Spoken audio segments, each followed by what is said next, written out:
Hi, welcome to another episode of Everything Digital Health. I'm Marcus Bohr, I'm a GP, and I'm pleased to welcome to the channel Mona Johnson, who's a friend of mine that I've known for many years in the world of GP IT and digital health. So, Mona, would you like to introduce yourself a little further? Yeah, sure. Thank you, Marcus. So, my name is Mona. I'm also a GP by background, and I have wended my way through digital health for about 12 to 14 years now. And it's led me to my main job, which is being clinical director for lots of digital urgent emergency care products at NHS England. Yeah, and I do a few other things as well, being a typical GP magpie, working with ambulance services and more recently working with practitioner health as well, because of my own personal background on neurodiversity. So, yeah, that's me. Cool. So yeah, there's quite a lot of stuff in there, and you mentioned the neurodiversity angle, which is something we've talked about before now.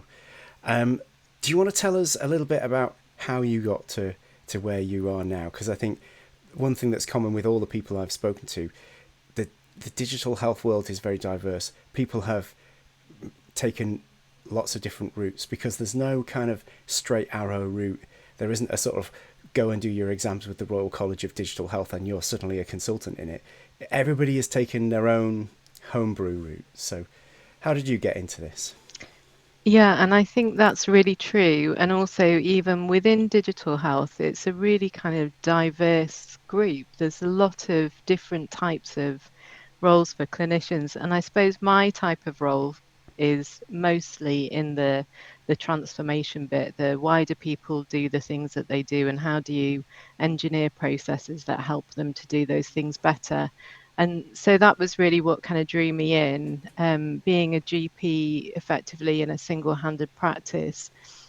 I had lots and lots of people who wanted to come and see me, and working in out of hours, the same sort of thing, starting with the world of triage, but doing it in a really unstructured way 15 or so years ago.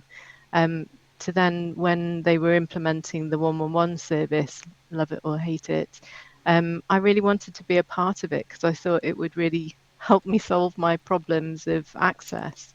And through that work, that was kind of my entry point into this world. So, kind of service development type thing. So, looking at how you can make. You had a problem for yourself, which was access. It's like, how do I fix that? And then, Mm. so gradually, how did that lead on to the digital side of things? Yeah. So, y- as you'll know, like from out of hours along many years ago, you would just have a kind of a big bucket list to get through. And the questions that there were at the time were pretty minimal in terms of sorting people into the right categories. And often I'd find myself talking to someone who really needed to be in an ambulance or in an ED department.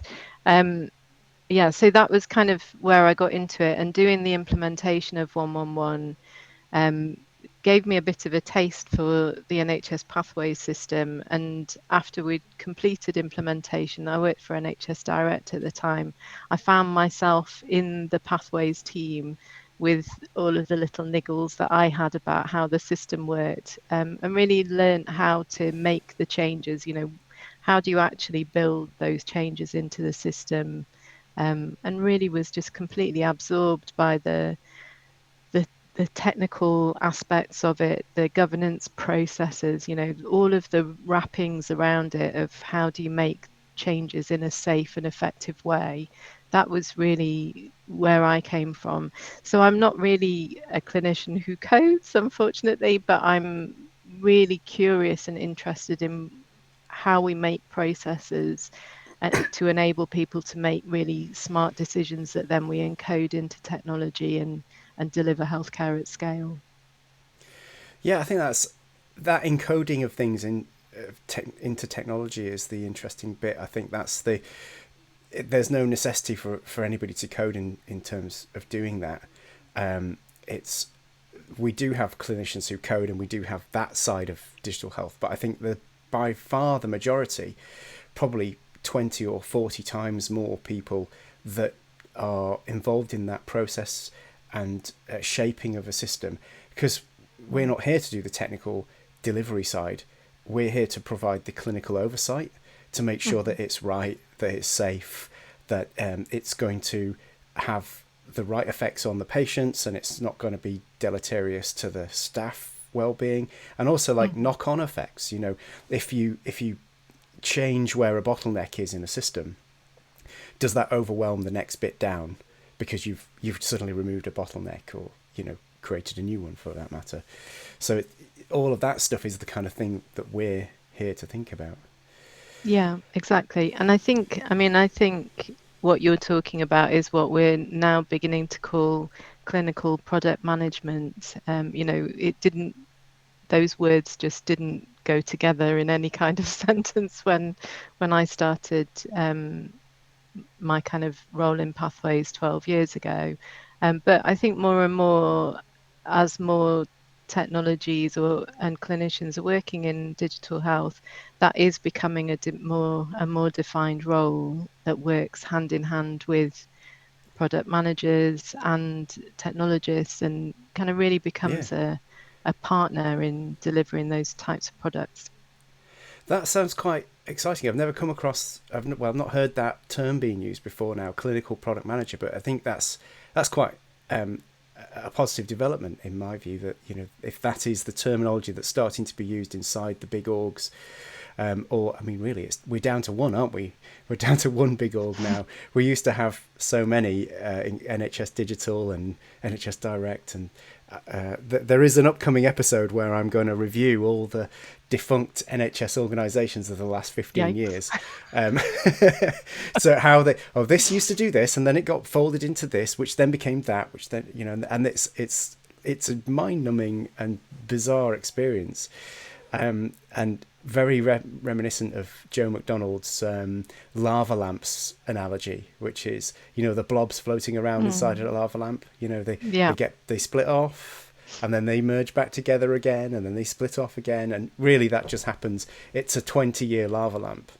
Yeah, I think it's really Yeah, important though, like it's great to examine that kind of history, because when we don't, and more I'm finding myself to be in the category of people who remember all of the story. And unless we do that, we do tend to repeat mistakes, and you do find that certain types of conversations kind of keep coming around again as many of the people have kind of changed and moved on. So I suppose now I'm beginning to reflect that I also kind of have a function as organizational memory yeah. keeper in some sort of way. But yeah.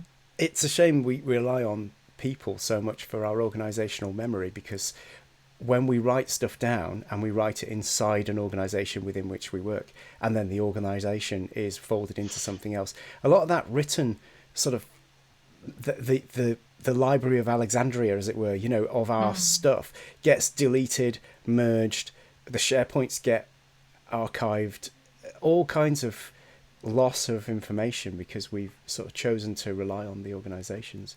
So we rely a lot on the people, and I think that's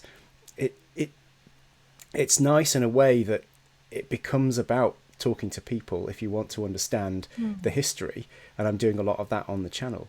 But it does worry me a bit, because we've got people who are in their 70s and 80s who are the few members of that knowledge archive who can still remember GP computing of the 80s, and it's not been written down anywhere, and there's very few books about it, and so we're looking at a sort of dark knowledge, as in it's there but it's not written down.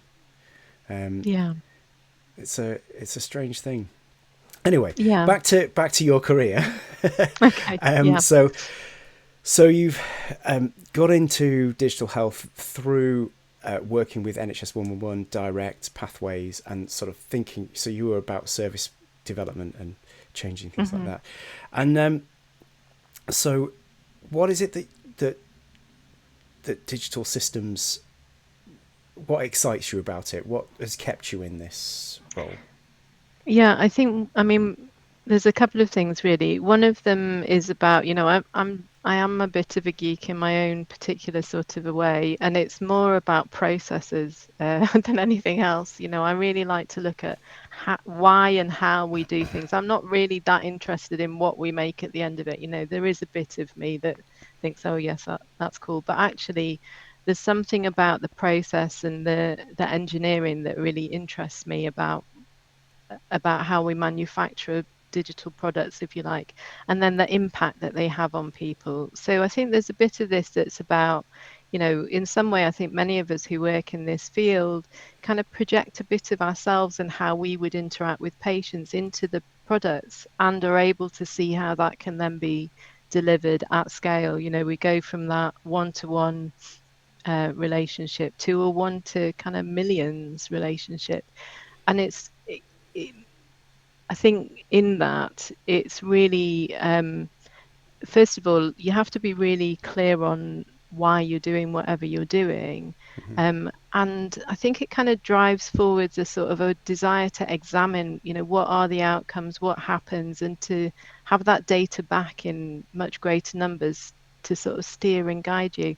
So I think it's that there's something about scale that really interests me, and there's something about systematizing that does as well. So I think that's what's kept me in this. Plus, it's just really fascinating. There's lots of different directions that you can go into. And although I started in digital urgent emergency care and I've kind of come back around to it, I've been hopped across lots of different bits. When now it will seem very, I don't know, passe to other people to say, we came from a world of waterfall where you said what the requirements were, and out of the sausage machine came the sausage.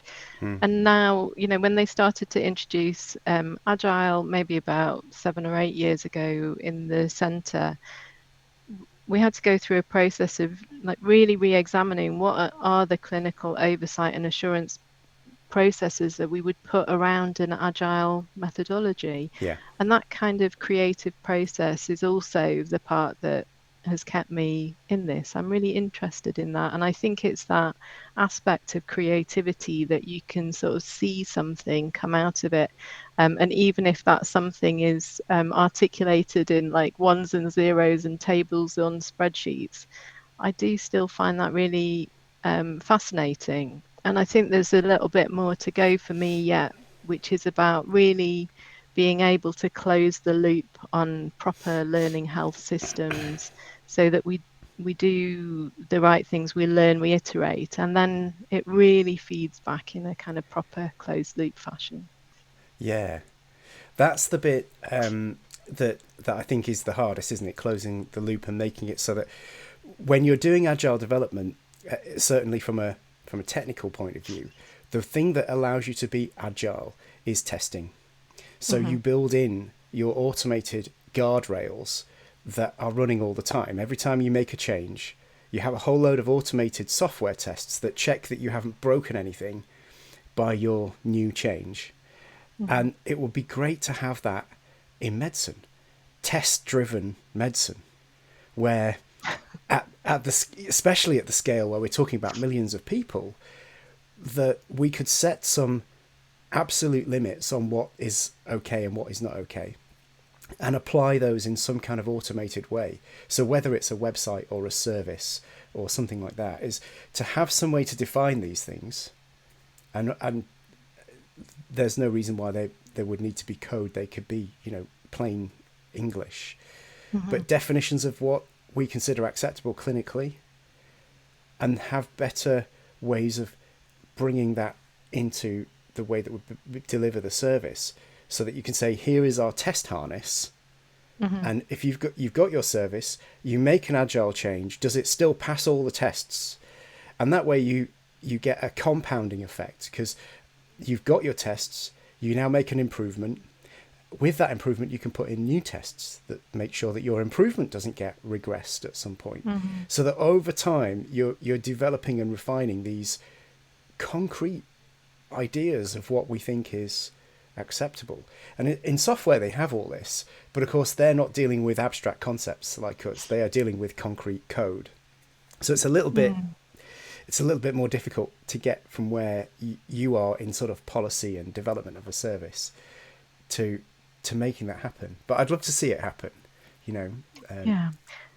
I think it's difficult, but I don't think it's impossible, and I think we're agreed. getting Yeah. there. And I think what's interesting is because like part of what also interests me is the kind of the dynamic tension between what it says we should do in a kind of a guideline type of thing, or what you might bake into an algorithm, and what people actually do in real life.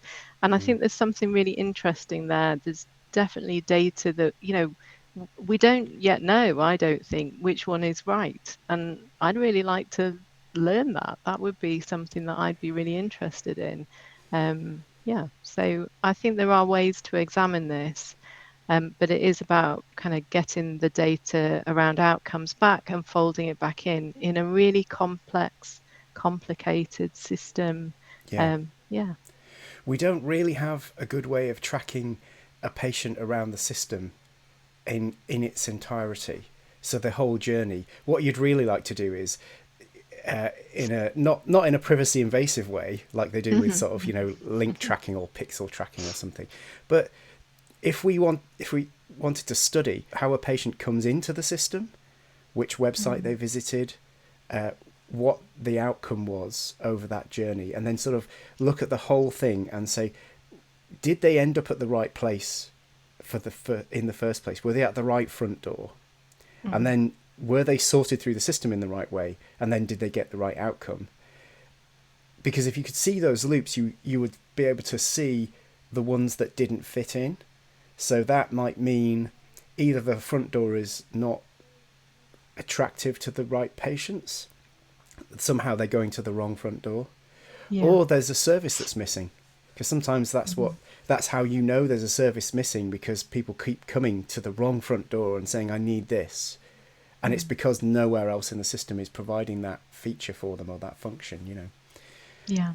Well, we're directly in my day-to-day work territory now. So, yeah, and I think, because there's a part of me that thinks there's no sort of wrong way in, people just come, you say, here's the front door, and people will come through the window or under the curtain or whatever it is into the NHS. And I think that that's right. And most of the time, I think the general public and all of us in the system, we're trying to do our best, and people are very generous, I think, in how they deal with the NHS, and they're wanting to do the right thing. So I think it, for those of us that work within it, it's about really helping and enabling that to happen. But yeah, I think that part about being able to track people through data, I think already to some extent we can. I think some of the challenge has been around joining up some of the data silos that we have. So I always want to put, what you were when you were talking, I just want to put the word yet on the end of it. So I think it's coming. Oh, Yeah, good. we'll get there. It will be. It would be good. I think the digital side of their journey is probably the easiest bit to get the Mm, tracking and the data from. It's when they go into a service that's, say, based in a hospital, and they kind of disappear off the digital yeah, radar, and reconciling what happened to them in there with the entry point and their exit point and their discharge summary and things. I think that's where it's difficult, and obviously compounded by if there's multiple agencies involved, multiple sort of hmm, physical organisations. mm, And you would think that the NHS number would give us that unique tracking capability, but I'm not sure that it's quite used ubiquitously enough, particularly in secondary care, to make it hmm. fly like that. Yeah, Um, but yeah, it would be great, because the what you'd want to do is that kind of countrywide analytics, and be able to say we're missing a service here, or this area is missing a service because people are going across to another county or something to get a yeah. service that's not available for them. Yeah, and I think that's where another kind of component of, in sort of like maybe what I might say like proper clinical informaticians do. Um, is about examining some of those journeys as well, bringing their clinical insight about how hospitals work and where you lose people, to really work with people who do business process engineering to learn, where are people actually going? How can we track them? What's happened here? Um, and I guess those are all features of learning health systems, and it's just applying that same kind of pattern and thinking to lots of different settings. But I think in the first instance, we kind of need to work out what some of those blueprints look like. And for me, that's part of my kind of personal mission over the next few years, I guess, to do it in the space that I work in. So yeah, it's good. Yeah, it sounds very cool actually. I like the Mm. idea. I was first introduced to business process engineering about 15 years ago, and I was working for Rob Dyke, who's an old friend of mine, the NHS Buntu guy, and his company used BPMN to map out their business processes, and they were using that to sort of work out what they should build to build better software for trusts and things. Mhm. And I think it's something that technology has an answer for, but as clinicians, if you hadn't been exposed to a job like yours, you might not know that that thing exists. I Mhm. sort of think that some of this process improvement stuff we should be exposed to more as clinicians, just as regular clinicians, not necessarily ones who are involved in digital, but just Mhm. to just to make us aware that when you're trying to solve, say, a departmental flow problem or something to do with clinical governance in your trust, there are tools out there that can make this easier. Yeah. There like that have there are pieces of software that will help you rather than feeling as though you got to start from scratch. Because I remember Mhm. my first few forays into service redesign and sort of improvement were as a junior doctor, and you're kind of in terms of support from senior doctors in that area, it's minimal because if you say, how should we redesign this system to make it flow better? It always starts from bits of paper and Word documents and then maybe a spreadsheet, and nobody will ever tell you there's this thing called BPMN, and you can model it in the same way as they model manufacturing or lots of other types of enterprise where you've got multiple moving parts. Mhm. Not to say that everything is applicable to clinical work, but Mhm. but some of it is. So at Mm. least being able to know that it's there. I mean, for those interested, I'll put some links in the show notes about this kind of business process mapping. But it's the kind of thing you come across in digital health, but it's really applicable to clinical work, especially service redesign, service Mhm. improvement, but no one will tell you. Well, You and know, I think the other place where it kind of overlaps, if you like, and um, is in the kind of the world of clinical safety. So I've put it in inverted commas because it's just patient safety, really. yeah, But really, the first place I think that I came across this, because I think it's about a mindset. It's just a way of thinking about things, in one sense. But when we did that 111 implementation, it was a kind of living, breathing version of doing DCB 0160 for a really complicated system. And I think this should be kind of mandatory training, the clinical safety training bit, which you can get. E-learning for health has got it. Everyone with an NHS.net account can sign up yeah, for free and do the kind of basic proficiency. But yeah, I found, because I did that before I'd done any clinical safety training, and I went to the clinical safety training in NHS Digital after having worked there for 3 years already, and suddenly everything made sense of what I was doing at NHS Direct. So yeah, it's if even if you don't want to call it something that doesn't sound like a clinical activity, do a bit of clinical safety training and you'll get to do it if you do a 0160, and you can apply that thinking into to any anything. change that you Yeah, make. So yeah. It's amazing that that isn't more widely taught, because we're taught to put clinical safety and the care of the patient at the heart of everything we do. And Mm. yet in all that training, it's half a decade in medical school, and then the rest, which is more than half a decade outside of medical school, to get your final qualification, whatever that might be. And it's really, I don't recall any generalizable clinical safety training that I was given. You Yeah. get taught fundamentals of safety. I mean, you pick up Mm. things about what is unsafe and what is safe just from doing the care, but no one gives you a systematic way of approaching that. If you're doing a system change, if you're trying to do something that's changing, like a department's workflow or a hospital or a whole nation, as in your case, Hmm. So yeah, well, I'll put the links into that to get to the clinical safety officer training, because as you say, it's all free. Yeah. It's a little bit of a shame to me that it's not just on YouTube. I mean, why does it have to be behind an NHS.net email wall? I don't know, but that's Mm. how they think, I'm afraid, in some organisations within the NHS. Well, and there's I can recommend one of my colleagues, Rudy Hennessy, has started a little Substack. So if you want a bit of like Yeah. demystifying of clinical safety, she's really excellent and Oh, it's that would be very brilliant. easy to follow. Yeah, I'll put that link. Yeah. fab. It's it's a hugely important area. Maybe I will be covering more clinical safety topics in the future, because I have done a bit of clinical safety work in open source.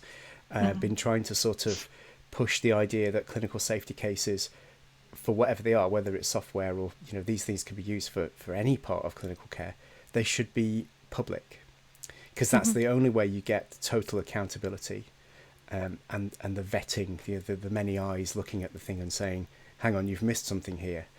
And even simpler than that, rather than expecting that making something open means that loads of unpaid volunteers go and have a look at it and find your gaps. It's more that if I am doing a similar thing in another trust and you've already published your clinical safety case, I will take your clinical safety case and improve it, Hmm. rather than starting from scratch.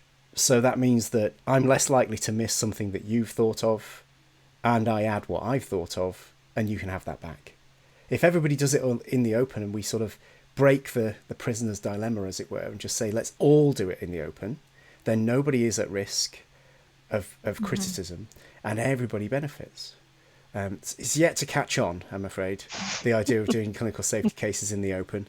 I've done mine in the open for the digital growth charts stuff and RCPCH things, but generally it's all hidden behind a SharePoint, isn't it? I I am afraid it is. Yeah, that's the usual format. So yeah, and um, yeah, but I don't disagree with you in principle. I think it's and and there's a bit of it takes us all to kind of leap into that world and trust each other and really buy into the concept to do it. But yeah, maybe those days are coming as well. Who knows?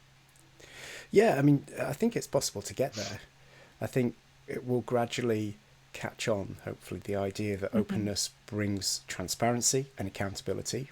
Um, but it also it can help you demonstrate responsiveness. So when you have done a good thing, it Hmm. can be visibilized on the surface of your organization. So, um, for example, uh, if you are if there's a clinical incident and that results in a change in your clinical safety policy, you can show this happened, we got a coroner's report, because Hmm. of that we did this, and then now we've changed our policy.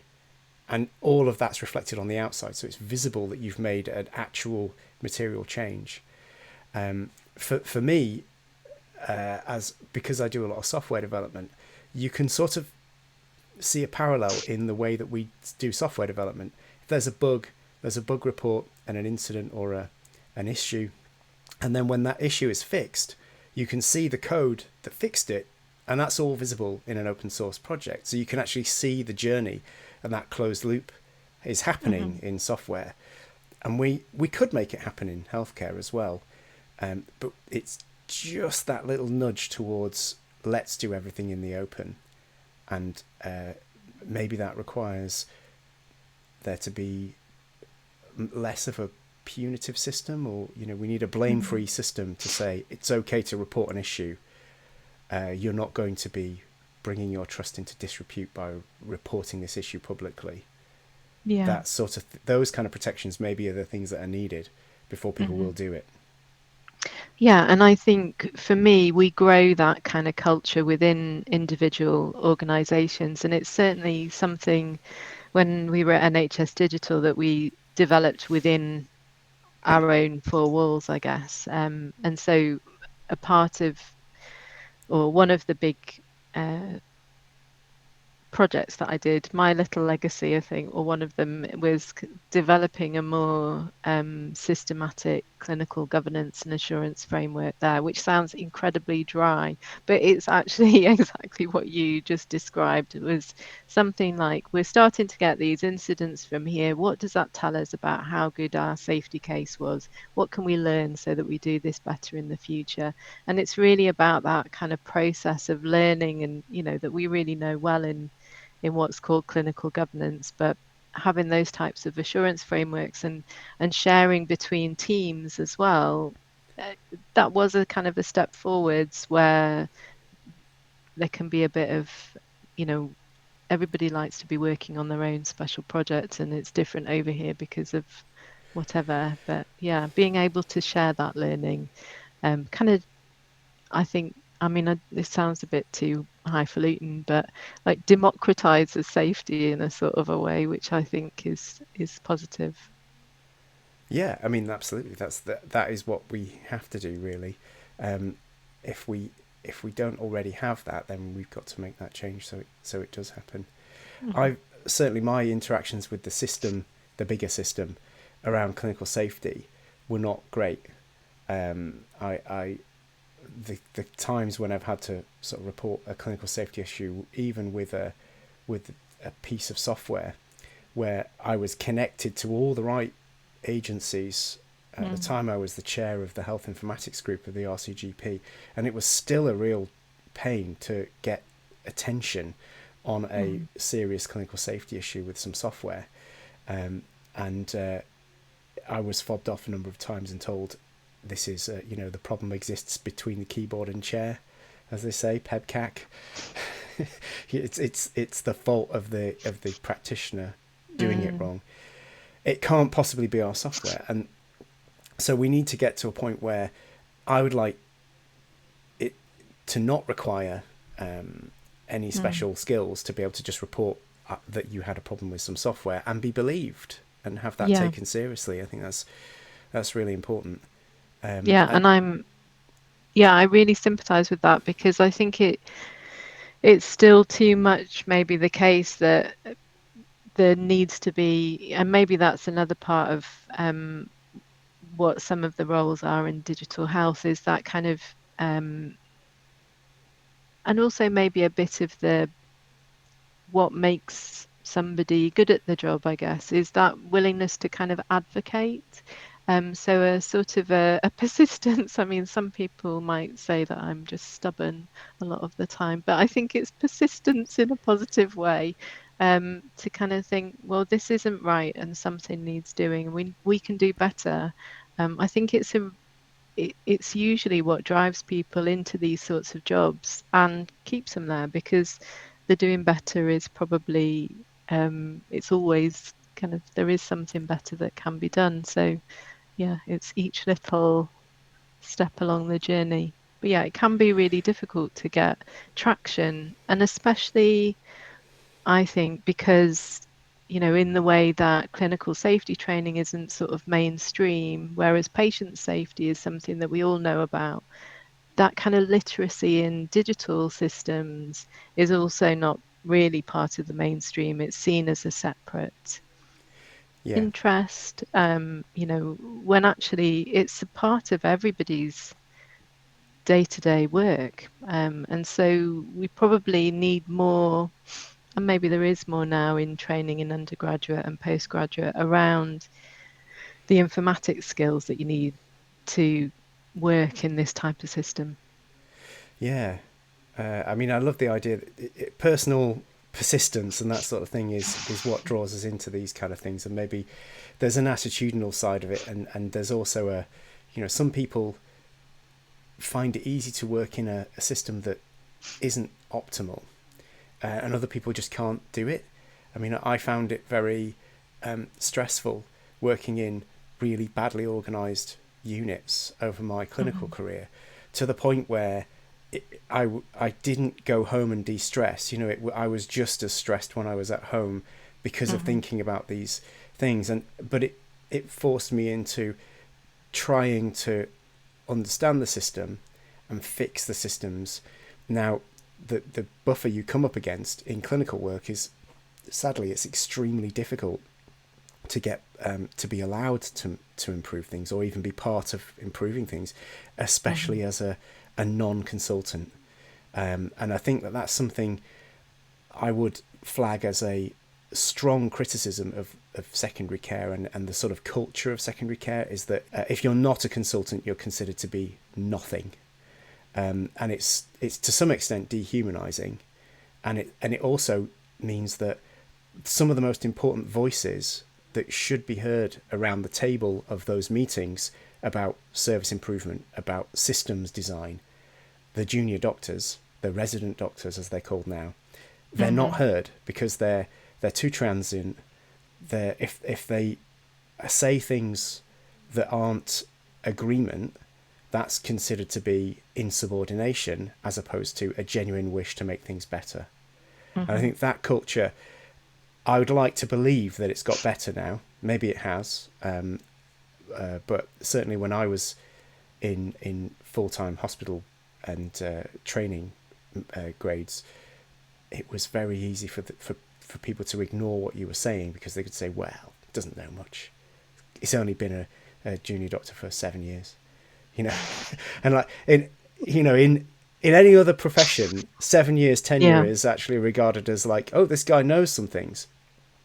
But in medicine, not being CCT positive makes you dismissible. And I think that I'd love to hear in the comments if people want to take on that, like some, am I right about that? Am I projecting my own prejudices and some of the experiences I had that are not true now, but I have a feeling they're going to be true now? I think you're right. And I think some of the work that I do in my clinical role now, which is with practitioner health, kind of would really speak to that and agree with what you've said. And I'm just picking up that bit about, there's some of us that find systems that aren't suited to us more difficult to tolerate. I think that's definitely Yeah. true. And I think that was definitely true for me. And for many years, I couldn't really quite work out why I couldn't just get along, and I couldn't Yeah. just put up with things in the way that Same they here. were. Um, and, eventually it led me to a variety of diagnoses. But it's also, and I really don't like it, the sort of rhetoric that kind of recasts difficulty as superpower. But, it has been a kind of formative component of my life and trajectory, that because of my intolerance for discomfort, I guess, it's driven me towards helping to improve things for everybody, not just for me. Maybe Yeah. I'm one of the canaries in the coal mine, but if we make things work for me, we're going to make them work for loads of people, because everybody else isn't quite as sensitive as I am. So, yeah, I really do think that there's something about that, about being able to kind of pick up those signals without sort of normalizing them away into, you've just got to get used to it. This is how things are. You should 100%. just get used to it. Yeah. Yeah. So, yeah. Huge amount of my training felt like being gaslighted into this is just how it is. And it wasn't that I wanted to radically change things. It was simple stuff like, if we request a thing to happen, I want to feel 100% confident that it will happen, because I'm the one who's going to discharge the patient and say, you can go home today and you will get an appointment in the post to come back and have this test, and after that you'll be seen in clinic. And I want to be absolutely certain that that is going to happen. And I wasn't, because I'd heard so many stories and seen personal experience and family experience and patients that come back where the ball was absolutely comprehensively dropped by the NHS, and so its systems weren't robust enough. And so all I wanted really was robust systems that I could believe in. And then you would know that as you went around the system, you were creating more order, more. I like to think of it as, we employ humans to reduce entropy in a system. That's the one thing that only humans can do, is to make things tidier, cleaner, neater, more organized, safer. Because the universe creates chaos for us. We don't need humans to create chaos. So I always think that, our function is to create order. And maybe I feel that, like you, much more strongly than other people. Yeah, I would also say there's lots of people that create chaos, and there's times that I feel that I might be one of them. Yeah, I mean, we've not really talked about it, but like one of my diagnoses is ADHD, which means that I am a vortex of chaos all on my own.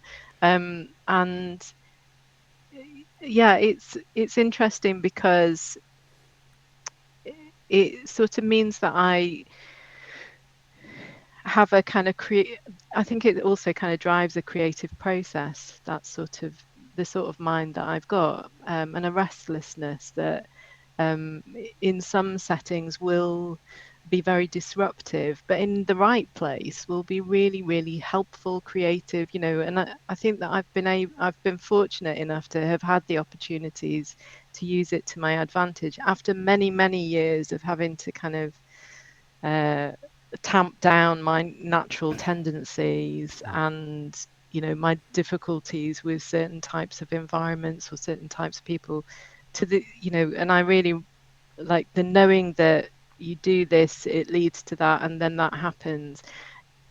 Some of the things that would bother me as a resident doctor were simple things like all of the request forms were just chaos. I know they don't really have request forms anymore, but you couldn't, there was no organized structure. It was like, I don't know what, but my first kind of process redesign was to reorder what forms went in which drawer in the doctor's office so that they made some kind of sense. Yes.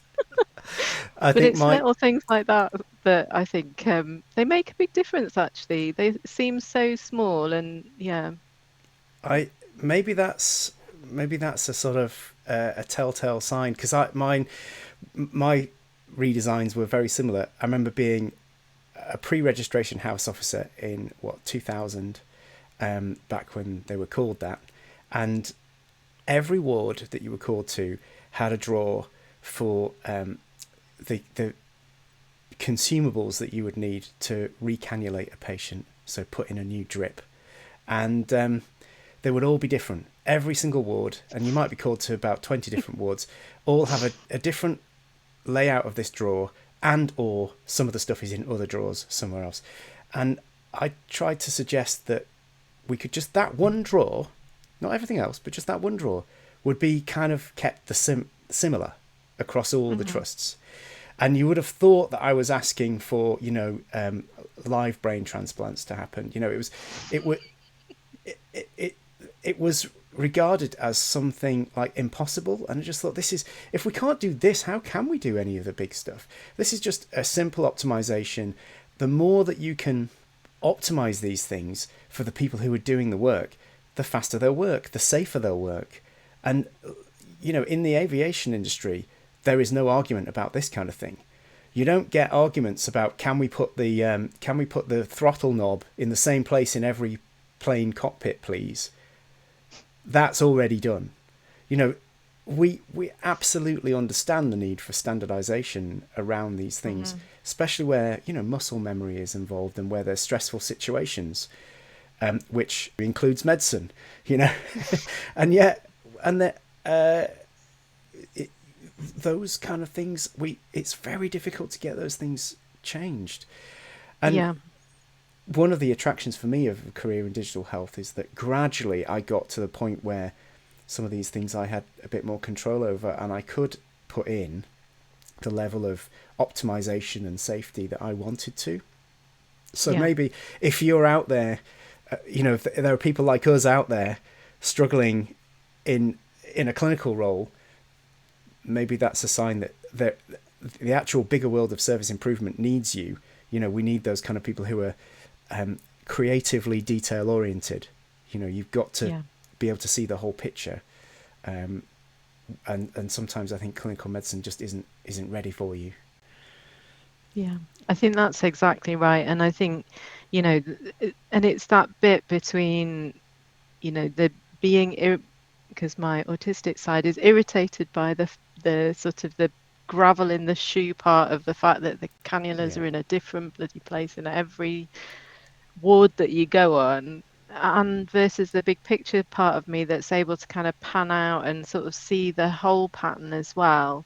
And I think it is a unique set of skills to have and to bring to bear. And in environments where those qualities are valued, that ability to kind of see the little gravel or feel it, um, is valuable. It's really required, and yeah, that's sometimes in the sort of safety work, it's the what if this, you know, and in a way that you can create a framework around it that doesn't stop you from moving forwards, but you can use this information to enrich the decisions that you make in the future.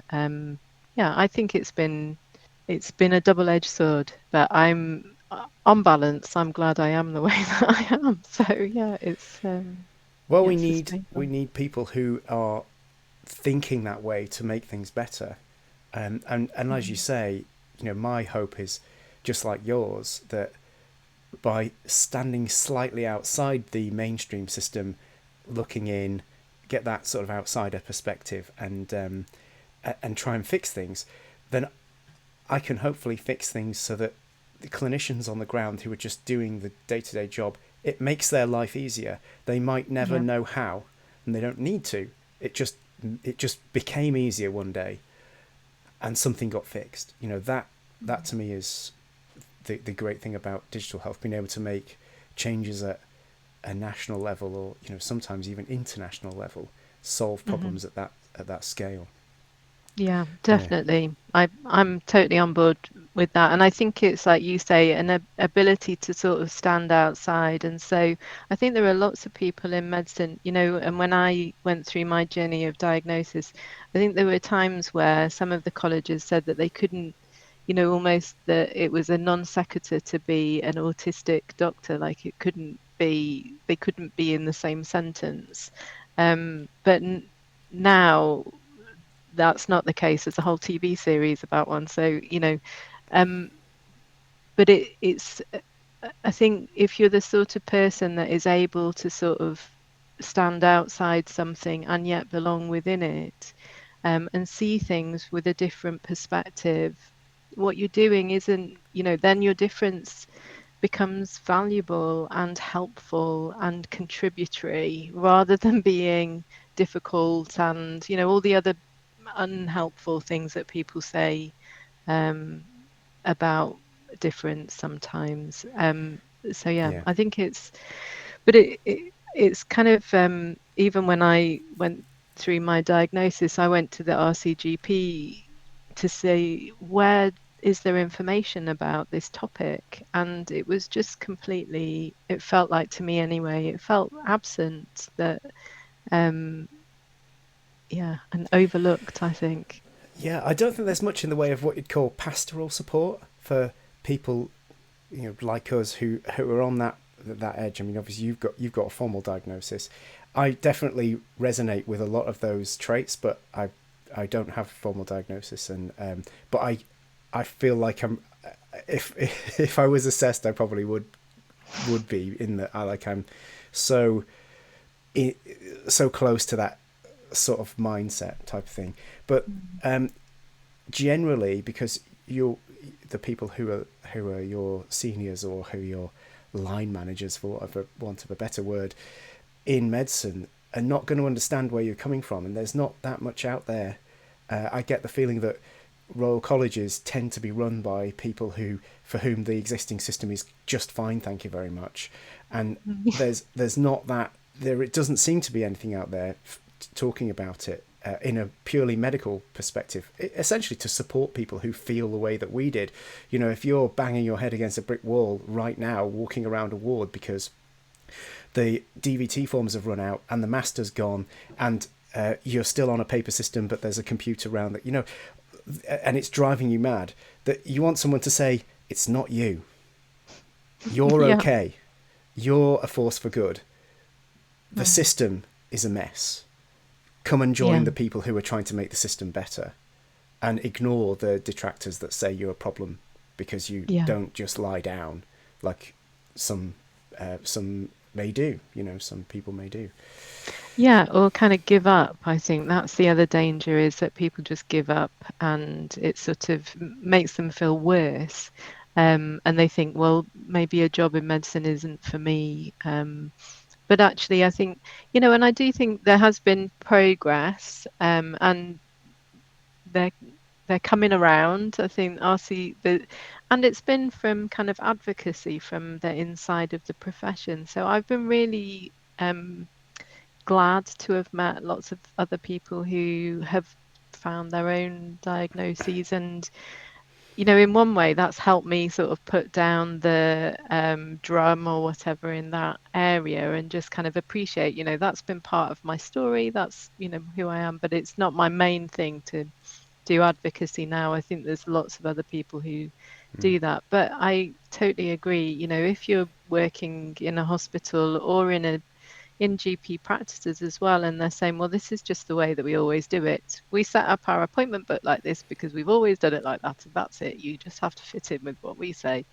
I think that's okay for some people, but if you need it to be different, then you need it to be different. And I think that part of like thinking, okay, well, what do I do? How do I take back some of my own authorship of my own life and Hmm. and work? And I think that's really, it can be hard to do, but it's a very empowering journey to do it. And, I would really hope that people can begin to find the support that they need in order to do it, whether across kind of communities of other people who think like them, in the digital health community, where I think it attracts a certain type of thinking sometimes. Definitely. And also a kind of a joy in diversity. I think it's a broad church here, um, and all are welcome. You don't have to think the same, and actually thinking differently can be valued. Yeah. Well, that's definitely what I found. That's probably why I ended up in digital health. We should probably say that, yeah, you are the chair of the Neurodiversity SIG for the special interest group Oh for no, the. not I, but I was involved in setting up our little forum on RCGP, and I Okay. have handed over to my colleague Heidi Phillips, who is excellent, and she chairs a special interest group, I think, on neurodiversity, and the British Association for Neurodivergent Doctors, which I think is the perfect thing to do if you're ever going to set up an organisation. Acronym first, and theirs is banned. So Yes. I love It's it. like doing a study, isn't it, or a trial? You've got to get your acronym first, and then work Yeah, out how to crowbar. So I'll put links to both those things because I think yeah, it might be helpful for people who are watching this who maybe identify with it to sort of say, well, what's my next port of call? We've got RCGP mm, support, we've got the BADD, and we've so there are things out there that you can yeah. connect to, kind of thing. Yeah, and also finding your way into, I mean, my part of my way into all of this journey was doing a kind of a leadership fellowship, and I think there's more and more of those opportunities available to people, and I would really encourage anybody who is really wanting to make change and sort of stay in their clinical practice, because I think there is something, although I don't work as much as a day-to-day GP now, I think there is something about being really grounded in clinical practice as you work in digital health.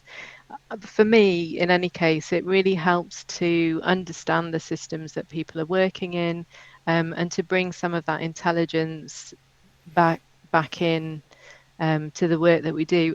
Maybe not for everybody to do that, but to kind of find the right balance that works out for you as an individual. I think that's the thing to do. That is the thing, yeah. Um, for me, I mean, I haven't done any clinical work now for a couple of years because I just basically kind of drifted out of it and found that what I'm doing now is what I really, really want to do. Having a Hmm. brilliant time Yeah. doing software, and but it wouldn't be the same if I hadn't done that clinical work. So when I Hmm. encounter people who are talking to me who are maybe medical students or foundation year, I will always advise them: you must persist and get through the clinical qualifications so that you've got enough of a clinical frame of reference to be able to bring that perspective to what you're working on and Yeah. innately know clinical safety and what happens and the flows around the NHS and all the kind of the construction of it.